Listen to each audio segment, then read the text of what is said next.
Ibu sudah punya kesimpulan masing-masing. Nanti insya Allah setelah tepat acara akan saya coba merangkum apa istilahnya ya, simpulan inti dari yang disampaikan oleh Prof. Wono tadi dan Pak Dr. Rahman. Baik, Bapak Ibu, kita jangan berlama-lama, langsung saja. Kita masih punya banyak waktu untuk mengeksplorasi seluruh ilmu dan pengalaman dari dua narasumber kita. Jangan dieman-emankan. Ini Prof. Wono juga tadi sudah membalas feedback luar biasa beliau. Tanpa ditanya langsung memberikan pernyataan. Nah, ini kan luar biasa gitu. Silakan Bapak Ibu, kita banyak dulu yang secara langsung. Silakan boleh raise atau bisa langsung buka open mic, Bapak Ibu. Silakan Bapak Ibu yang ingin menyampaikan langsung. Oke, sambil menunggu Prof. Wono, jadi ini ada di kolom chat Pak, Prof. Jadi mungkin nggak semua membaca chatnya Prof. Wono. Ini ada pertanyaan Prof. Kan ini juga apa ya, terkait dengan salah satu hibah ya Prof. yang memang ada sekarang di Kemendikti Saintek, dan beberapa memang dosen kami juga ada yang dapat.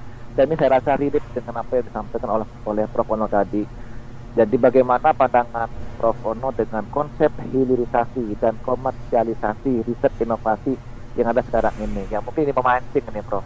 Yang tadi awalnya tadi Prof. Wono sempat menyampaikan dari wajat boleh, ETWN yang awalnya memang ide pribadi, kemudian sampai di industrialisasi. Nah kira-kira seperti apa Prof?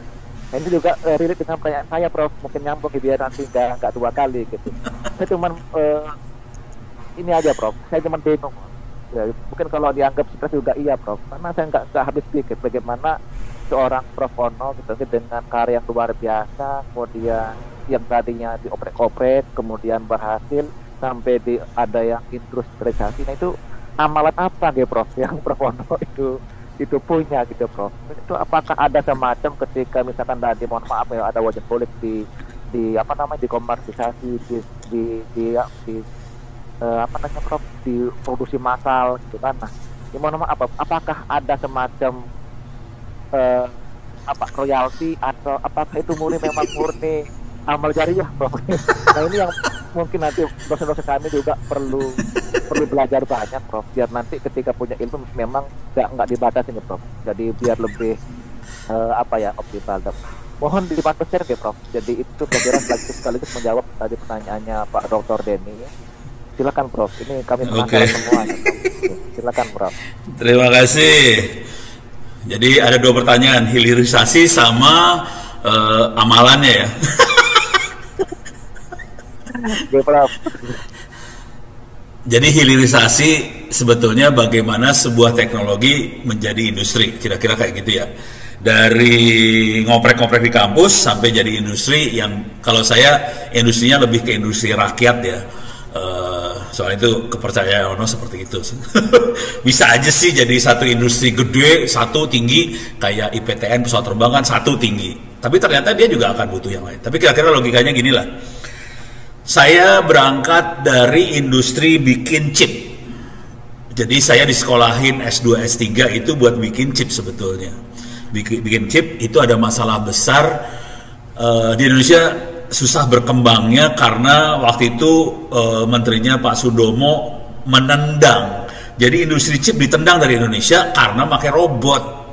Pak Domo minta supaya pakai orang. Bagaimana coba bikin chip pakai orang kan susah banget, orang itu mikrometer. Wah, pening harus robot. Tapi Pak Domo kan jenderal, dia nggak ngerti harus pakai robot, ditendang. Akhirnya pada pindah ke Malaysia. Jadi kita agak sulit buat berkembang di industri chipnya. Nah, saya belajar dari industri yang kayak gitu, yang sangat masif, tinggi, besar, sendirian gitu. Nah, intinya sederhana aja sih. Suatu industri akan tumbuh pada saat pasarnya ada jaminan pasar.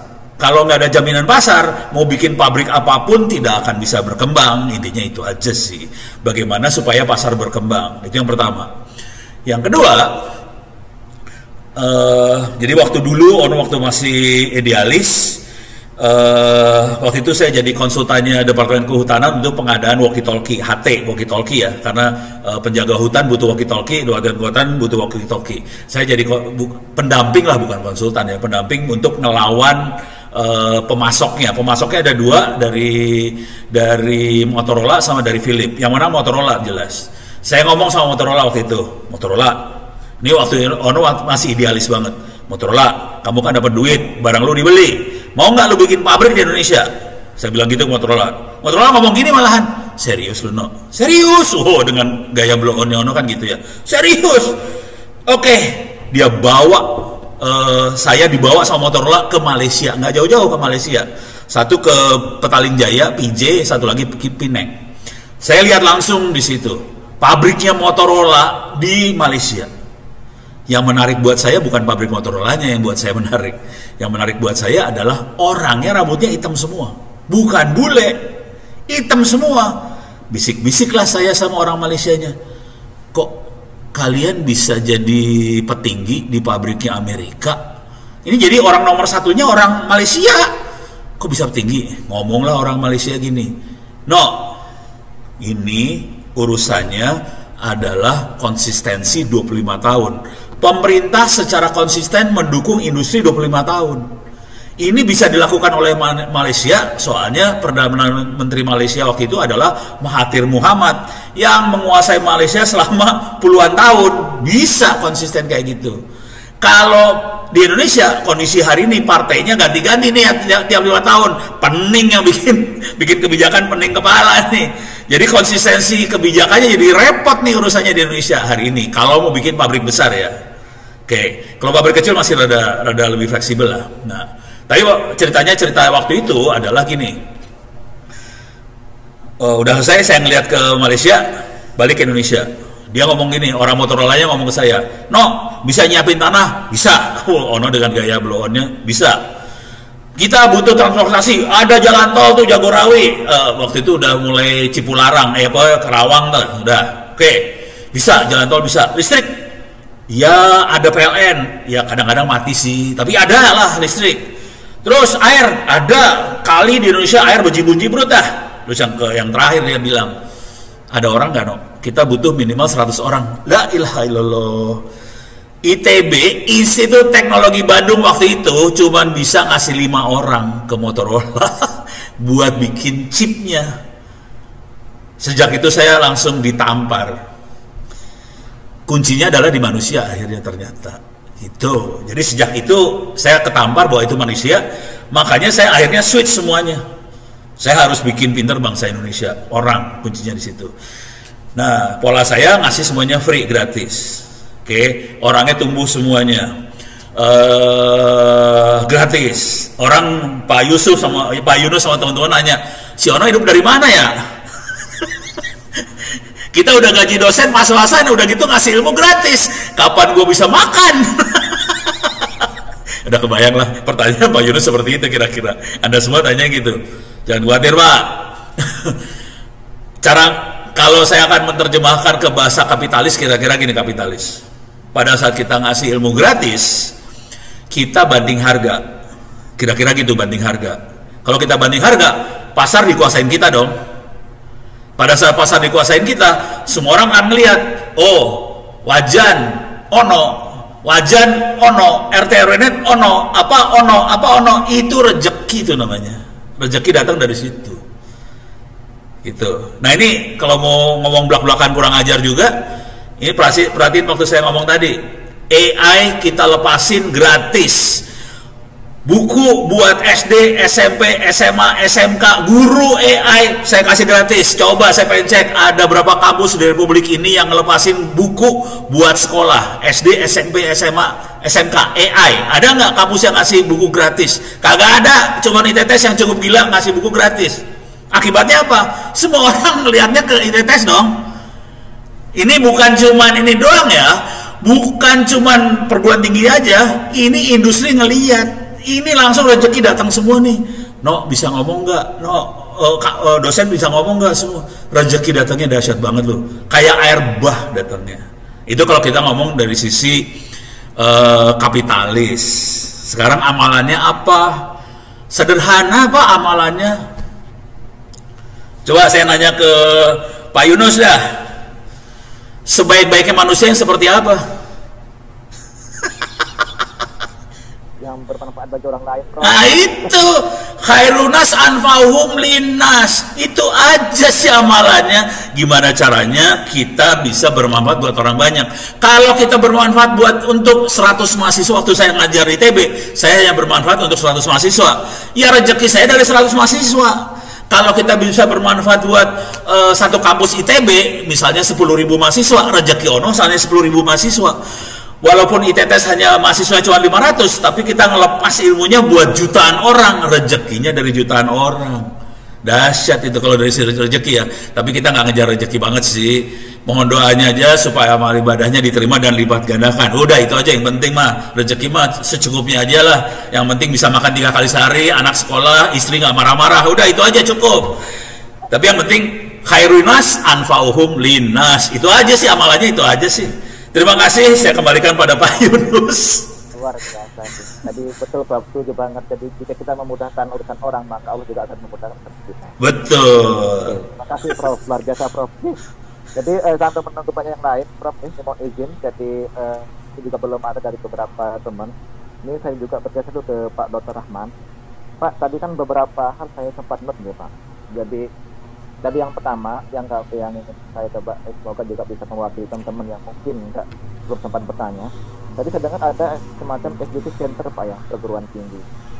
Nah maksud kami begini Pak, kami kan apalagi disampaikan oleh Pak Direktur tadi, kami sekarang kan ada 11 desa binaan Pak.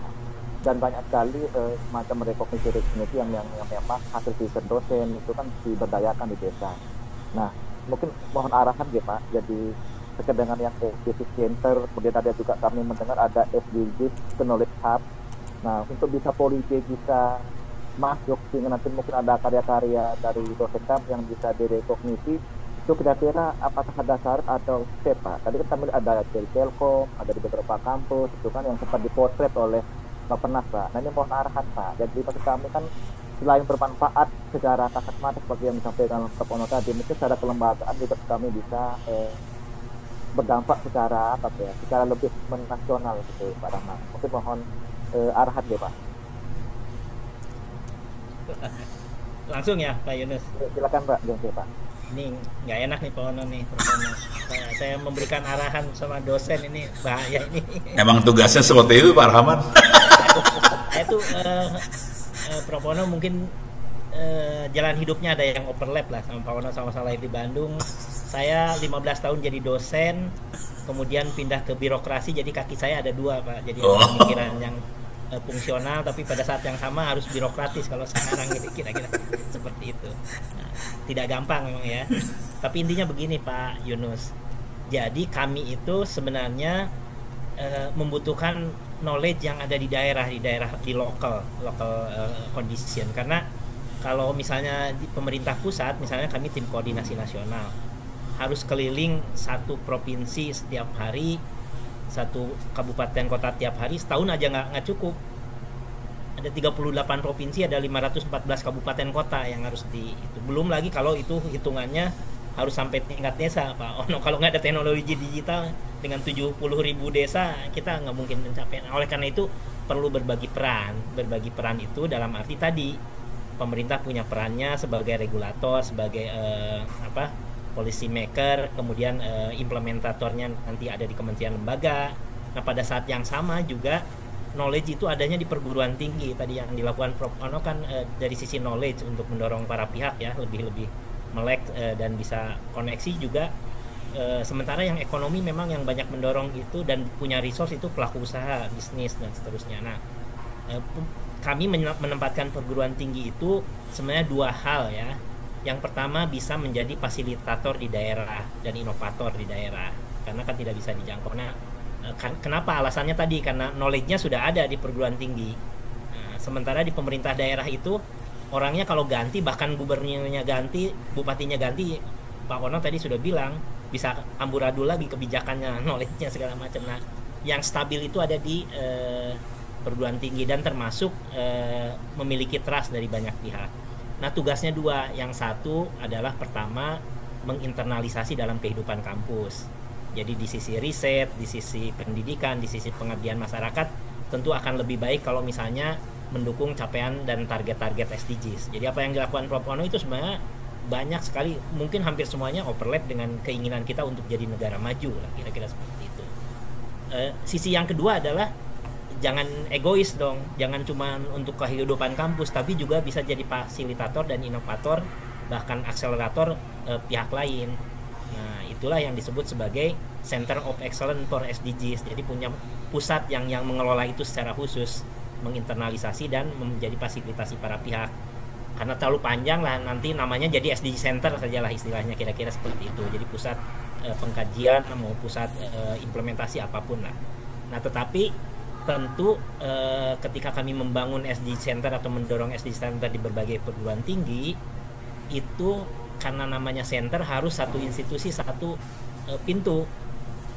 Karena pernah terjadi nih, Prof. Ono, satu universitas senternya ada dua gitu. Kami harus mengakomodasi yang mana. Kami tidak mau terlibat dengan urusan internal. Oleh karena itu syaratnya sangat sederhana.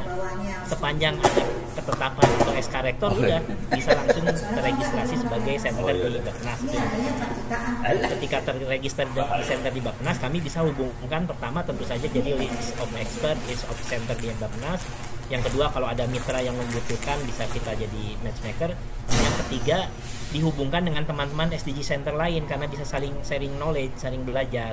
Yang itulah kemudian teman-teman itu membentuk namanya Indonesia SDG Center Network. Jadi kira-kira seperti itu. Tapi intinya nggak ada syarat yang macam-macam. Yang penting pimpinan institusi, kalau di universitas rektor, kalau di politeknik direktur, menetapkan satu institusi itu. Karena tadi untuk menghindari jangan sampai dari satu institusi ada dua yang harus kami akomodasikan, nanti bukan center lagi tapi itu sudah double center jadinya, kira-kira seperti itu. Dan kami tidak masuk pada persoalan di tingkat institusi masing-masing, jadi satu pintu saja. Itu aja sih sederhananya. Tugasnya cuma dua tadi, internalisasi Tridharma perguruan tinggi, fasilitasi pihak lain untuk pelaksanaan SDGs. Dan bisa jadi kami matchmaker kan dengan Bapedanya, dengan mitra pembangunan, dengan donor, dengan sponsor dan seterusnya, kira-kira seperti itu. Itu aja mungkin. Ya, terima kasih Pak Rahman. Nah, itu yang kami harapkan ya Pak. Tadi kan ada kata kunci matchmaker Pak ya. Jadi mas kami kan biar nanti jadi ada kegiatan PENMAS atau hidrogen riset yang dilakukan oleh dosen kami juga bisa berkelanjutan gitu. Apalagi dipertemukan dengan beberapa pihak eksternal yang mungkin bisa menjadi donatur. Karena jujur Pak Rahmat dan mungkin Pak Ono ya, jadi kebetulan kami bisa berbeda kan dana terbatas Pak. Jadi kadang-kadang kami juga sempat kolaborasi dengan desa, kadang-kadang kan dana desa juga kan terbatas Pak. Misalkan kalau kita ngomong yang desa Pak. Jika mungkin harapannya mungkin nanti mungkin itu mungkin Pak Rahmat mungkin habis acara ini kami akan coba follow up Pak. Semoga nanti kita boleh tambahan sedikit Mas? Oke, silakan Pak. Ya, intinya sebenarnya tadi sama seperti ilmu yang diterapkan Prof. Ono, kami juga tidak bisa selalu pendekatannya budget oriented, tapi kita bisa insentif dalam bentuk lain. Kalau teman-teman punya pekerjaan, kemudian submit ke kami dan menjadi salah satu contoh, nanti kalau mendapatkan awarding semacam penghargaan itu branding bagi perguruan tinggi untuk bisa didekati oleh para pihak tadi. Jadi seperti yang dilakukan Prof. Ono, tapi mungkin dengan cara yang lebih inilah formalistik. Jadi kalau punya, termasuk perusahaan ini berlomba-lomba mengikuti SDGs Award, kami juga harus hati-hati terhadap greenwashing kan, perusahaan juga. Nah, tapi kalau branding dari kami memang insya Allah agak berbeda dengan banyak award yang lain. Kami tidak berbayar, bebas nilai, kemudian jurinya juri independen dan seterusnya, sehingga brand itu juga bisa dijual untuk berkolaborasi dengan para pihak yang lain, termasuk teman-teman yang bisa mendukung secara resource lah, sumber daya lah, kira-kira seperti itu. Ya, baik, ya Pak, terima kasih Pak. Jadi nanti mau izin ya Pak, jadi kami akan coba follow up dan kami tadi akan berdiskusi dengan pimpinan. Jadi kami juga ya paling tidak kan bisa berkontribusi lebih ya Pak. Jadi kita nanti karya-karya yang memang oleh dosen-dosen kami baik direkomendasi oleh masyarakat juga bisa nanti secara lebih luas lewat bergabung dengan menjadi petition mungkin bisa dirasakan lebih berdampak Pak bagi negara tentunya Pak nih. Karena kami tadi cek baru Unipa dan Maluku Pak ya, kalau yang sudah bergabung. Ya, yang di timur masih sedikit. Yang timur. Oke, ya Pak, mungkin nanti kondisi ya. Juga ada Bu Korbit dan Pak Kepala PDBS semoga menjadi menjadi bagi kami. Baik, terima kasih Pak Rahman. Jadi alhamdulillah sambil menunggu pertanyaan lain buat Bapak.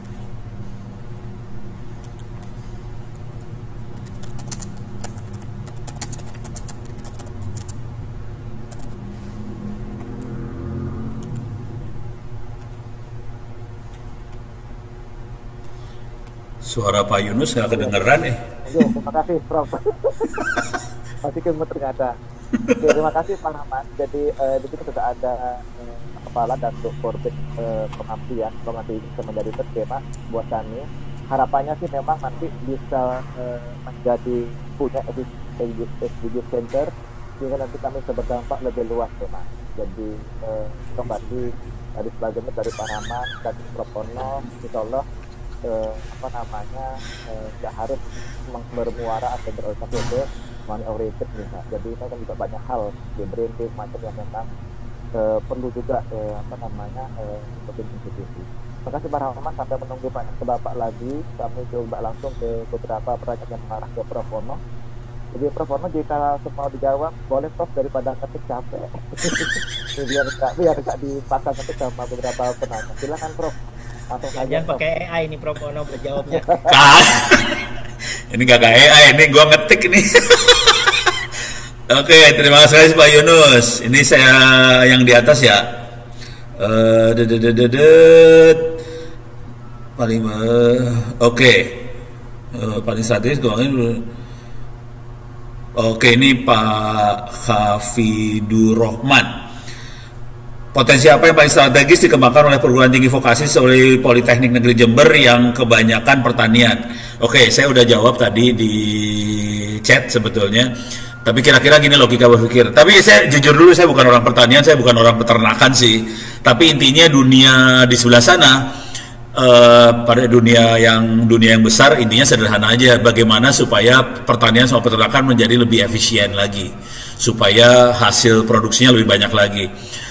Yang paling kerasa, contoh yang paling kerasa dan sering kali kita dapetin award di Satu Indonesia. Saya kebetulan juri di Satu Indonesia Award. Yang sering dapat award adalah lebih banyak udang sih sebetulnya, udang, lobster dan sebagainya. Karena kalau sampai mati itu udangnya ruginya miliar. Jadi akhirnya si petani udang akan mengalokasikan sedikit puluhan juta teknologi untuk menyelamatkan udang-udang tadi. Nah, teknologi yang dipakai adalah IoT sih, Internet of Things. Di belakang IoT ada AI, ada artificial intelligence-nya. Itu udang contohnya. Ini kebetulan saya ada salah satu dosen di Unsud, Sudirman di Purwokerto. Dia bikin teknologi di pertanian yang di tembok tuh. Hidrofonik atau apalah, nggak tahu salah ya. Hidrofonik di tembok lah pokoknya.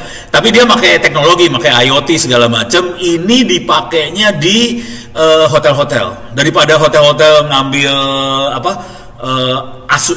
suplai sayur dan sebagainya dari pasar, dia akhirnya bikin pertanian sayurnya di tembok sih hotel-hotel itu. Nah, ini contohnya di Unsud. Dia hampir dapat Satu Indonesia Award, tapi kalah sama dua yang lain. Ya udah, tapi bagus banget gitu. Ini contoh, kalau mau bisa saya kenalin sama teman-teman ini. Inti sederhananya membuat menjadi sistemnya menjadi efisien dan efektif lah kira-kira dengan teknologi.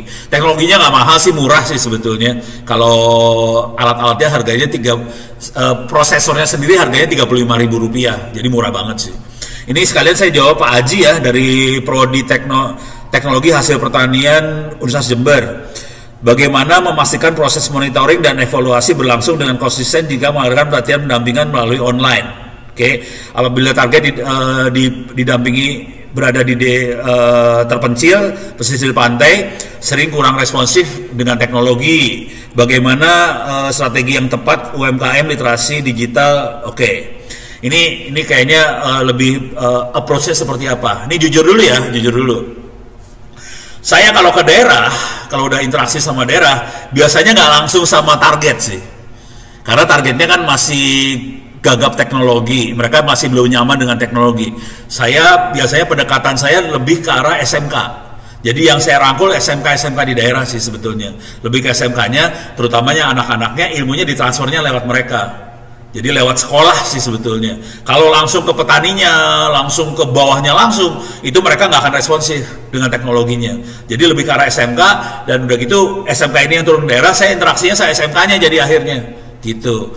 Contoh yang paling lumayan jalan adalah dengan teman-teman di Unsrat di Manado. Kebetulan Pak Oding, siapa lupa namanya. Ini level-levelnya dosen senior di Unsrat. Dia emang ingin mengabdikan diri ke Indonesia Timur. Jadi saya kasih harddisk buat perusahaan digital dan sebagainya. Dia yang turun ke sekolah-sekolah. Jadi saya lewat dia. Jadi bentuknya MLM gitu. Jadi tidak direct gitu. Kalau direct berat banget di kitanya langsung.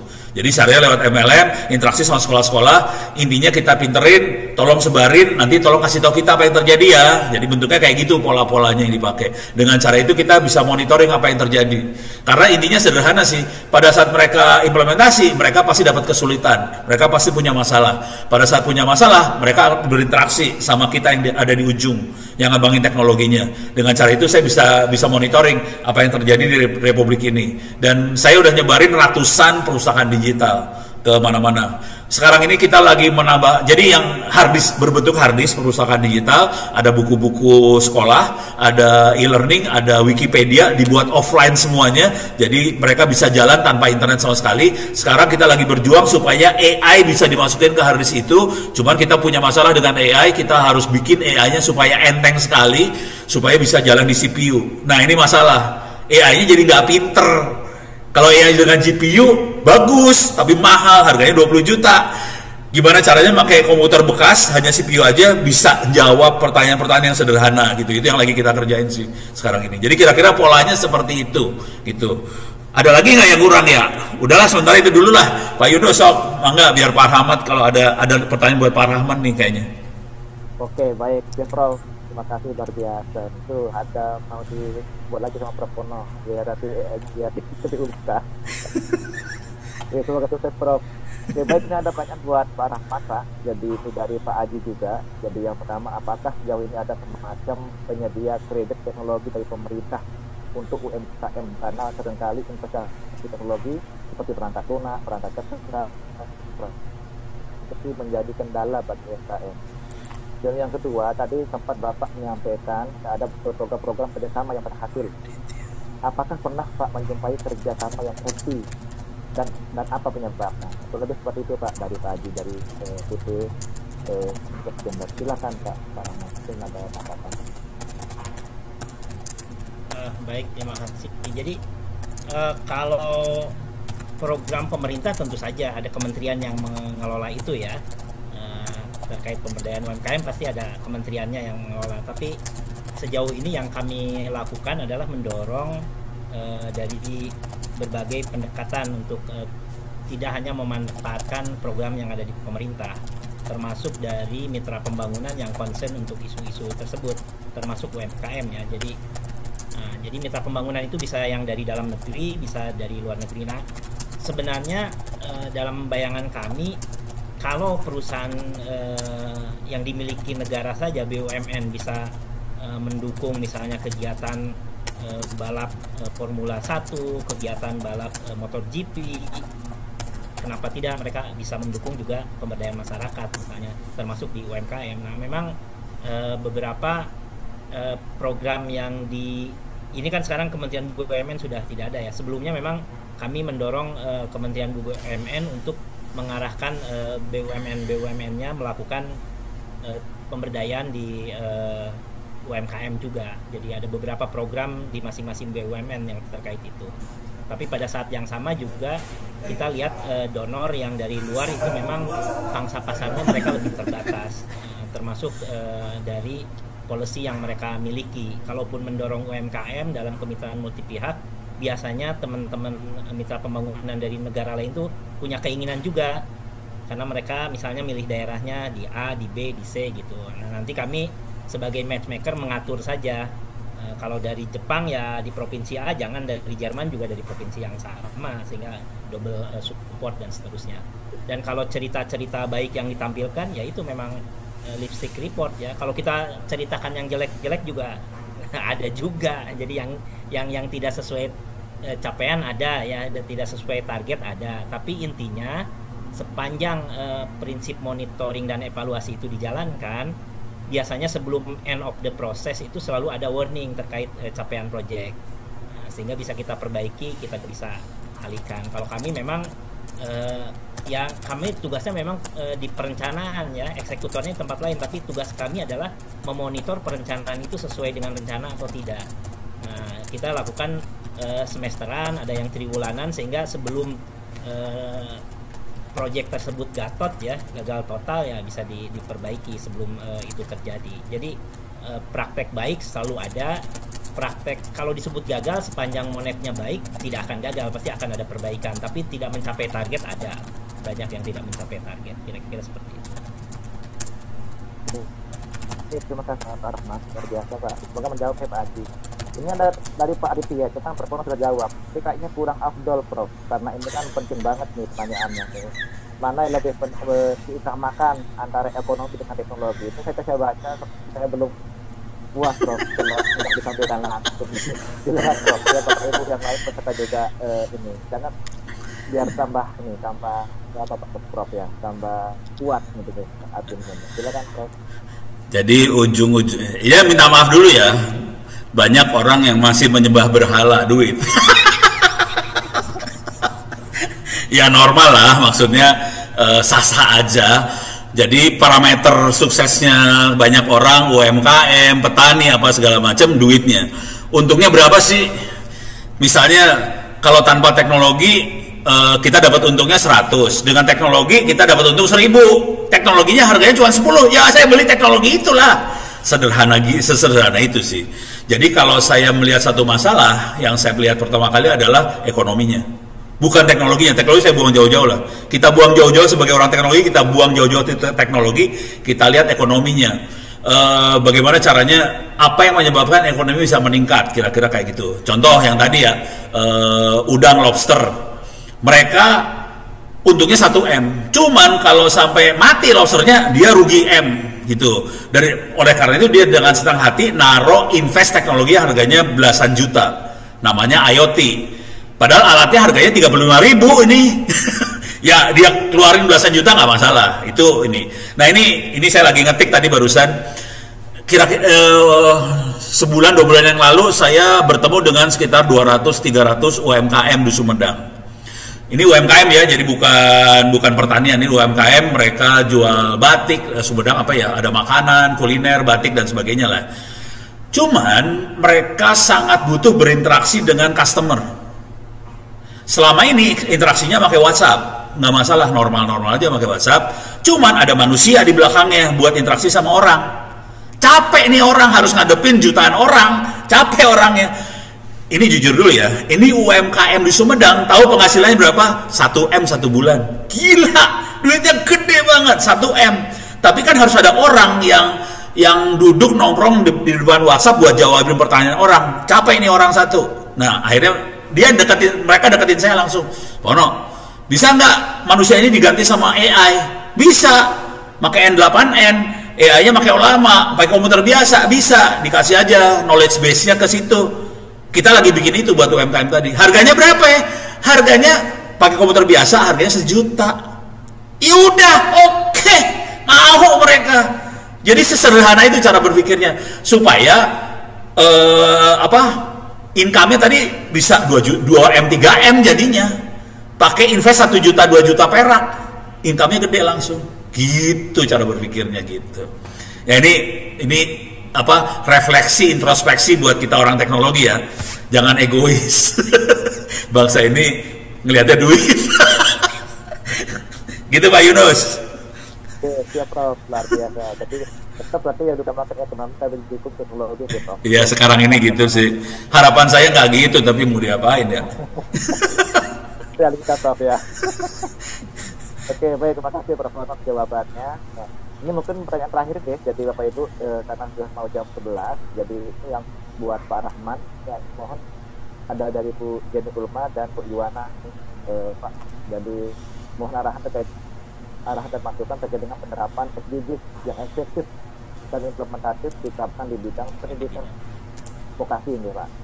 Dan mungkin bisa langsung bisa menjawab Pak, karena sekarang juga ada dari Bu Juwana, beliau project pengabdian juga di Polisi, terkait dengan yang ini Pak, aspek praktek baik yang tadi, yang inklusif, yang tadi ada keyword kelompok rentan. Nah, kelompok rentan ini seperti apa maksudnya Pak? Mohon mungkin dikasih penjelasan lagi. Silakan Pak. Ya singkat aja ya. Jadi memang kalau vokasi memang ditujukan harus terhubung dengan dengan dunia kerja dan industrinya. Jadi simpelnya sepanjang bisa terhubung, maka kemungkinan besar bisa sukses lah. Kemudian terkait bagaimana tantangannya, praktek baik juga termasuk yang inklusif, sebenarnya sederhana. Kalaupun kita di institusi termasuk perguruan tinggi, sebenarnya kan tujuan kita tuh kolaborasi ya, kolaborasi.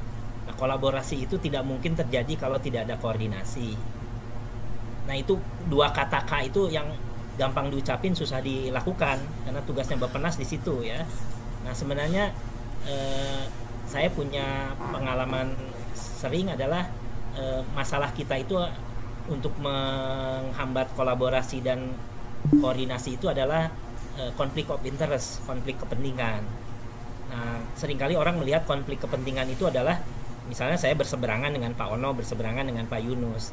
Dalam isu pembangunan seringkali konflik kepentingan itu bukan cuma itu, tapi lebih ke cara ingin menjalankan kemauan masing-masing. Jadi Kementerian A mau mendukung, sama-sama mendukung peningkatan ekonomi, Kementerian B sama-sama ingin mendukung peningkatan. Cuman mereka ingin punya cara masing-masing, itu konflik kepentingan di situ.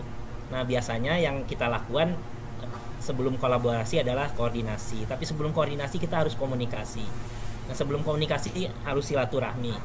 Jadi kuncinya di situ. Jadi kalau sudah kenal itu antar dua kementerian, ketika pejabatnya tidak saling mengenal, itu di bawah itu keras sekali. Tapi ketika kita pendekatannya komunikasi kemudian silaturahmi bertemu, banyak hal yang bisa diselesaikan di belakang itu.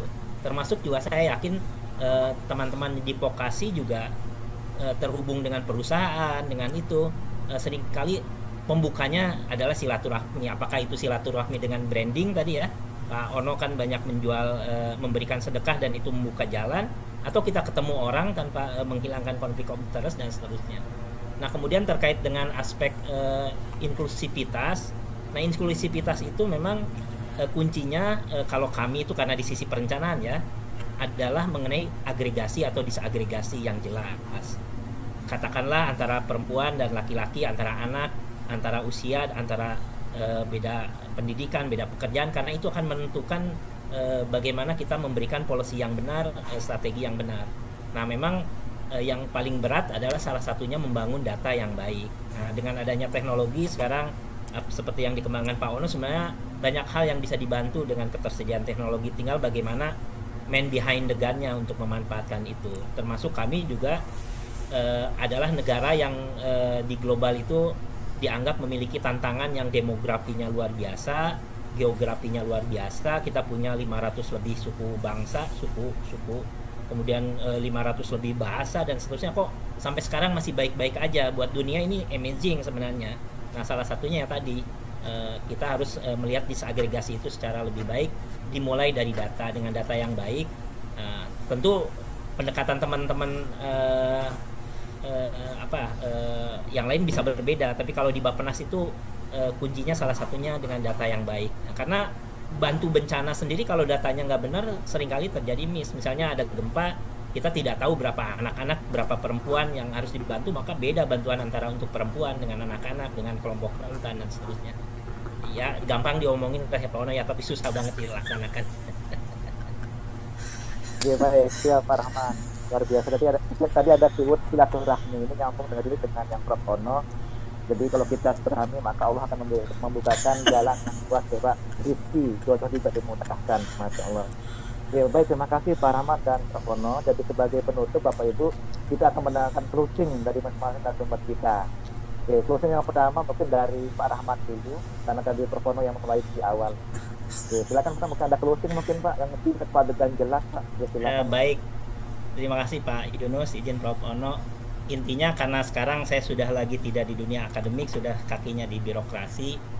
sebenarnya para pihak itu semua akan punya peran. Sepanjang peran masing-masing itu dimanfaatkan dengan baik dan bisa dengan tujuan baik, itu sebenarnya pada dasarnya bisa menghilangkan konflik kepentingan ya. Dan itu karena pengalaman kami dalam isu-isu pembangunan itu dua hal yang menjadi tantangan pembangunan, akar masalah pembangunan. Yang pertama adalah lack of resources, jadi keterbatasan sumber daya tadi. Pak Ono sudah mengupas, kalau kurang pintar dipenterin, kurang alat dikasih alat, kurang teknologi dan seterusnya. Tapi yang kedua itu memang terakhir terkait konflik of interest. Ini dua akar ini, kalau ada yang lain teman-teman bisa tambahkan, tapi sepanjang saya membimbing banyak mahasiswa S3 terkait pengelolaan sumber daya alam, dua hal ini, konflik of interest dan lack of resources yang diselesaikan. Nah, kalau itu bisa diselesaikan dengan kolaborasi, koordinasi, komunikasi, dan bahkan silaturahmi, saya kira mudah-mudahan pembangunan kita menjadi jauh lebih cepat sesuai dengan yang kita harapkan. Terima kasih.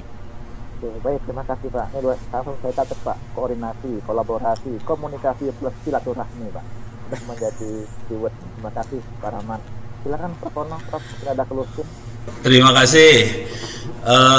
Saya sangat berharap teman-teman bisa secara serius melakukan pengabdian masyarakat yang berdampak dari hasil penelitian yang kita lakukan dan sebagainya. Intinya sebenarnya sederhana sih. Saya pengen kita bisa berdampak pada bangsa Indonesia supaya bangsa ini bisa mandiri, berdaulat.